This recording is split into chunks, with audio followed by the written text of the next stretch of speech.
নমস্কার সবাইকে। আমি সুমনা। কেমন আছেন আপনারা সবাই? আশা করি ভালো আছেন। নতুন আরেকটি ভিডিওতে আপনাদেরকে স্বাগত জানাই। আজকে হলো রবিবার। তো রবিবার দিন আমি রান্নাবান্না থেকেই আমার ব্লগটা স্টার্ট করলাম। তবে সকাল থেকে খুব আরাম আয়েশে আমি দিনটা কাটাচ্ছিলাম। কারণ হলো সোনাই গেছে পরীক্ষা দিতে, আর হলো সোনাইয়ের বাবা আজ বেশ কিছুদিন ধরে অফিস থেকে অনেকটা লেট করে আসে, প্রায় সন্ধ্যার পরে। তো এর জন্য ভাবলাম যে সকালে ব্রেকফাস্ট করে এখন একটু আরামায়েশ করি, রান্নাটা অনেকটা পরে করলেও হবে। তো এই চিন্তা করে আরামায়েশ করতে করতে হঠাৎ ফোনে কল আসলো যে সোনাইয়ের বাবা আজকে তাড়াতাড়ি চলে আসবে, ওই তো 3টা সাড়ে 3টার দিকে চলে আসবে। কিন্তু এদিকে তো আমার রান্নার কোনো কিছুই হয়নি। প্ল্যান করে রেখেছি কি রান্না করব, বাট কোনো তোড়জোড় তো আমি করিনি। তারপর আর কি করব, তাড়াতাড়ি করে রান্নাঘরে এসে সব কিছু প্রিপারেশন করে রান্নাটা বসিয়ে দিলাম। রান্না করব পোয়া মাছ।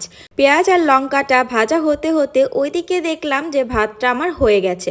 ভাতটা প্রথমেই বসিয়ে দিয়েছিলাম। তো এই তো ভাতটা এখন মার গেলে নিব। তারপরে এখানে তো একটা কড়াই বসিয়ে দিলাম, কি রান্না করব সেটা পরে বলছি।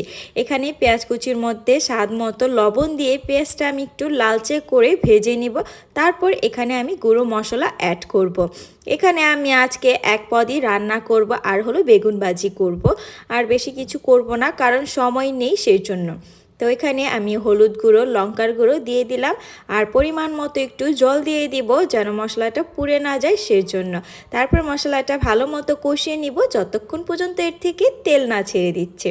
এই তো তেল ছেড়ে দিয়েছে। এখন এর মধ্যে আলু আর বেগুন যে কেটে ধুয়ে রেখেছিলাম সেটা দিয়ে দিলাম। দিয়ে ভালো মতো নেড়ে এখন মশলার সাথে সবজিগুলো আমি ভালো মতো কষিয়ে নিব। তো চলুন ঢাকনা দিয়ে ঢেকে দিই, ওর মতো কষতে থাকুক। এদিকে আমি এখন এই তো মাংস একটু গরম করে নিব। তো গতকালকে যে মাংস রান্না করেছিলাম সেখান থেকে 3 টুকরা মাংস বেঁচে গেছে, খাওয়া হয়নি আর রাত্রে। তো ভাবলাম যে এটা আমি গরম করি, তো দুপুরে হয়ে যাবে, সেই জন্য আর কি কড়াইতে বসিয়ে দিলাম। সামান্য একটু জল দিয়ে ঢাকনা দিয়ে ঢেকে চুলার আঁচটা কমিয়ে আমি বসিয়ে দিলাম, ওর মতো হতে থাকুক। আর আমার ঘরে বাসি খাবারটা সেরকম কেউই পছন্দ করে না, আমিও পছন্দ করি না। তবে মাঝে সাঝে বাসি খাবারটা হয়েই যায়, খাওয়া হয় না অনেক সময়। তো সেই খাবারটা ফেলে দিব, সেটা তো হতেই পারে না। এর জন্য আর কি মাংসটা গরম করে নিলাম। ওদিকে মাংস গরম করতে করতে এদিকে আমার সবজিটা কষানো হয়ে গেছে। এই তো সবজি থেকেও তেল ছেড়ে দিয়েছে। এখন এর মধ্যে পরিমাণ মতো ঝোল দিয়ে দিব, যেরকম আর কি আমার পছন্দ সেরকম। তবে এটা একটু মাখো মাখো হলেই ভালো হবে, বেশি ঝোল ঝোল হলে তরকারিটা খেতে কিন্তু স্বাদ হবে না। এই তো নেড়ে দিলাম, ঝোলটা ফুটতে থাকুক। তারপরে এর মধ্যে আমি মাছগুলো দিয়ে দিব। ঝোল তো ফুটে গেছে, চলুন মাছগুলো এখন একে একে দিয়ে দিই। কম মশলা দিয়ে এভাবে পোয়া মাছটা রান্না করলে খেতে কিন্তু অসাধারণ লাগে। আর সময় যেহেতু কম, তাই আমি এভাবে পোয়া মাছটা রান্না করলাম। এই রান্নাটা কিন্তু আমার মার থেকেই শেখা। তো মাছগুলো দিলাম, ঢাকনা দিয়ে ঢেকে দেই, মাছগুলো সিদ্ধ হতে থাকুক। ওইদিকে আমি পেঁয়াজটা বেটে নিব। অনেকটা তাড়াহুড়া ছিল, তাই পেঁয়াজ বাটাটা আপনাদের সাথে আর শেয়ার করিনি। তো এদিকে তরকারিটা আমার হয়ে গেছে, পেঁয়াজ বাটাটা দিয়ে দিব। একটু জল দিয়ে ভালো মতো একটু পাতলা করে নিলাম যেন দিতে সুবিধা হয় সেই জন্য, কারণ পেঁয়াজ বাটাটা একদম আঠালো ছিল সেই জন্য।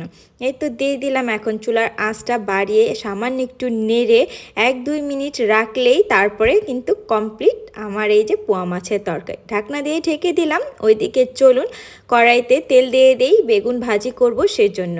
আর হ্যাঁ, এর মধ্যে কিন্তু সোনাই আর সোনাইয়ের বাবা দোনোজনই চলে এসেছে। সোনাইয়ের এবার ছুটি হয় 3টা বাজে, ওকে ওর বাবা নিয়ে এসেছে। তো ওরা ওখানে বসে আছে টেবিলে যে কখন রান্না হবে। তো আমি বললাম হয়ে গেছে। তো বলতে বলতে এখানে বেগুন ভাজিটাও আমি করে নিলাম। তারপরে তো দুপুরের খাবারটা সবাই মিলে একসাথে সেরে নেব। তো আমার আরামায়েশের দিনটা হঠাৎ করে এরকম তোড়জোড় হবে আমি ভাবতেই পারিনি।